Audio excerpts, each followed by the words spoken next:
Hi, everybody. This week's First Chapter Friday read aloud is The Very, Very Far North. It's written by Dan Barrell and illustrated by Kelly Pousette. I must admit, I'm judging this book by its cover. I love this cover.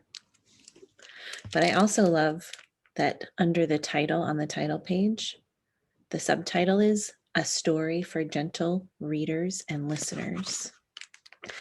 And Dan Barrell dedicates it to his father, a gentle man. I've chosen our background today because of the setting of the very far, far north. This behind me is the Aurora Borealis, otherwise known as the Northern Lights, that you're supposed to be able to see from the Arctic Circle. Unfortunately, I've never yet seen them in person. But I'm choosing this for my setting this week. The introduction. If you head north, really north, to the north part of north, where parallels and meridians tangle, where compasses get confused and chronometers lose confidence, and then once you reach that north, you go just a little bit farther north. That's where you'll find Dwayne and his friends. It is a world apart, but it's familiar all the same. Dwayne will likely greet you with the warm affection he shows for his friends, Cece, Magic, Handsome, and the others. He might offer you an icicle treat or ask your opinion on whether a mid-late morning nap is preferable to a late mid-afternoon nap. And if during the first few minutes of your chat you find yourself unable to stop staring, unable to overlook the fact that Dwayne is a polar bear, do not worry. Dwayne won't be upset. Dwayne rarely gets upset. He has only kindness in his heart, which is why his friends love him so. But for those of you who have limited time due to school or soccer practice, or because your parents need looking after and making a long trek up north is just not possible at the moment, then the story I'm about to tell you will tide you over until you are ready. Chapter 1. Dwayne arrives, makes a friend, and finds a home. As the story goes, before there was Dwayne, there was Cece. Ask any of his friends. Ask Sungirl or Squint, and they would tell you the same. One day, which is to say one Thursday, because all good stories start on a Thursday, Dwayne lumbered into the very, very far north from somewhere else. It wasn't planned. It wasn't expected. But it was summertime, so in a drowsy, lackadaisical frame of mind, Dwayne followed the shoreline of the cold, cold ocean, paying no attention to anything other than the sound of the gentle lapping water. Eventually, he found himself on a bench that slanted at just the right angle to make it ideal for napping. Even better, behind the beach were marshes filled with long, tasty grass, and set farther back were bushes and bushes of delicious wild berries. Dwayne prized 3 activities above all others.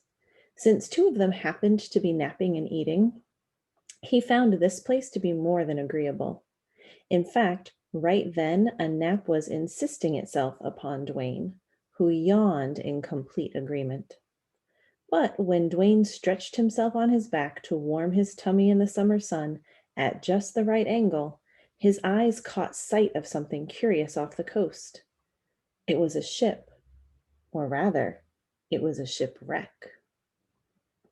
Dwayne was not well informed enough to know what either a ship or a shipwreck was, but I can tell all of you who do know that the tall wooden ship that had run aground was old. Only one of the 3 masts remained unbroken, and none still held its sails. The hull listed to one side, and a very large, splintery gash marred the bow. Dwayne studied the shipwreck with great interest because Dwayne was a polar bear in possession of a curious nature. In the right situation, a nap and a snack could sometimes be put off for a little exploring. Exploring was Dwayne's other most favorite activity. Toward the cold, cold ocean he went, and with a splash, he was soon paddling to where his curiosity led. He reached the shipwreck, swimming right through the gap, as the ship did not lack for seawater within, which sloshed back and forth against the thick wooden ribs of its dark belly. Dwayne swam toward midship, where a set of steep stairs invited him up to the level still inside the ship, but above the water's surface. With a couple of shakes, Dwayne dried himself off and began his exploring in earnest. Along the corridor were several rooms, some filled with boxes, others containing strange items he couldn't name, but sadly, none, as far as his nose could tell, had anything to do with food. At the very end of the passageway was a door, slightly ajar, with light spilling out. Also spilling out was the sound of a well-spoken voice. The voice was speaking Latin, which you may know, but Dwayne did not. Nor do I, so I'm afraid I cannot translate. Cogito, cogitas, cogitat. How curious, thought Dwayne, making his way closer. Written on the door with beautiful flourishes in gold paint was a name, but time had faded most of the letters away, so all that remained were two capital C's. Dwayne, however, mistook them for two round eyes. When he pushed his snout through a gap, he was able to glimpse who was talking in that mysterious language. Ego descite discis et discit. Perched upon a wide oak table among more strange items, Dwayne spied a snowy owl reading from a large open book. I would hasten to add that she was a very serious-looking owl, but I'm not sure if owls come in any other variety. Hello, said Dwayne. Rogo, rogas, rogat. The owl paused, looked up from the book, and rotated her head toward Dwayne. Who might you be? She inquired. There was a question never asked of Dwayne before. He gave it serious thought because he suspected that this was what the owl would want. Well, I might be Kevin or Trevor, but I'd prefer to be myself, Dwayne. Dwayne the polar bear. Am I? Said Dwayne. Most certainly, said the owl with a curt nod. I can show you a drawing of a creature that quite resembles you, and beneath the drawing it states emphatically that you are a polar bear. Using her wing, the owl flipped quickly through many pages of the book that sat on the table in front of her until she stopped and pointed with her other wing. Dwayne ventured closer and looked over the owl's shoulder. Huh, so I am. And will you, Dwayne the polar bear, be staying here? Here? Dwayne looked around the room, with its many bookshelves and metal objects and such. Everything looked hard and had sharp edges. Other than the back wall, which consisted of mainly windows that allowed in lots of light, it was not nap-friendly in the least. And besides, wouldn't it be an imposition? Dwayne felt he wasn't anything more than an uninvited guest, or a well-intentioned intruder. Isn't this your home? It wasn't at first, but it is now. I've grown fond of the library and the scientific instruments. I'm not sure that I'd be comfortable here myself. According to this book, you prefer living in snow caves. According to me as well, agreed Dwayne, who considered himself more and more of an expert on the subject. However, we are currently short of snow, it being summer. If you are willing to adapt, there is a rock cave not far from the beach you were about to take a nap on. Follow me and I'll show you. The owl took off from the table, flew out of one of the open windows, and then upward out of sight. 2 polar bear blinks later, she returned to find Dwayne standing exactly where she left him. I should have mentioned that there is a set of stairs at the far end of the corridor that leads above the deck. Ah, said Dwayne in understanding. When they reunited atop the broken ship, Dwayne had thought up a question. How did you know I was going to nap on the beach? I used this telescope, she said, flying over to the ship's bow and perching upon a long brass tube mounted on a tripod. Come look through this end. Dwayne did, and sure enough, There was the beach and the delicious grass and berry bushes, as if they were close enough to nibble on. But when the owl tilted the opposite end of the telescope up a bit, Dwayne could see a rock cave built into a hillside behind a field. It's a very large cave, explained the owl. Big enough for a polar bear's needs and not presently occupied. Dwayne had come from somewhere else, and now he was here. But what was here?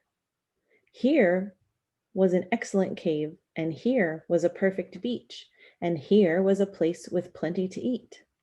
More importantly, even to a polar bear that puts napping and eating on his priority list, here was a snowy owl nearby. She seemed very smart. She seemed very helpful.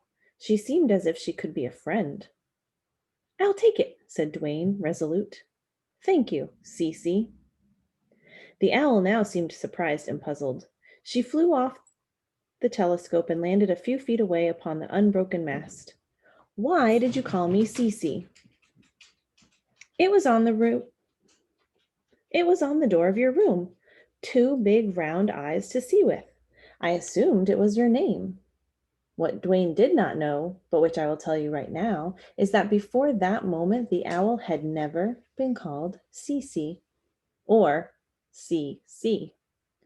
It is still unclear whether the owl had any name at all prior to the one Dwayne gave her. Dwayne would eventually give names to all his friends except for one, but Cece, as I shall now spell it, was his first. Is it not your name? It wasn't, but on consideration, I think it shall be, replied Cece with another curt nod. You're very good at giving names, Dwayne the polar bear. This made Dwayne very happy, not just because he discovered a new talent, but also because giving a compliment is what friends do, and Cece had done just that. So Dwayne swam back from the shipwreck to claim his new home. He discovered that inside the cave was a soft feather mattress, somewhat old and musty, but still bliss to lie upon. Dwayne was enthralled. Before he tucked in for the night, Dwayne stood silently at the mouth of his cave to take in the lovely view. In the far distance, he saw the cold, cold ocean and the shipwreck. At a closer distance, the fabulous beach, as he would now call it, and closer still, the marshes and the berry bushes. In the field just below him, to his surprise, he spotted a musk ox.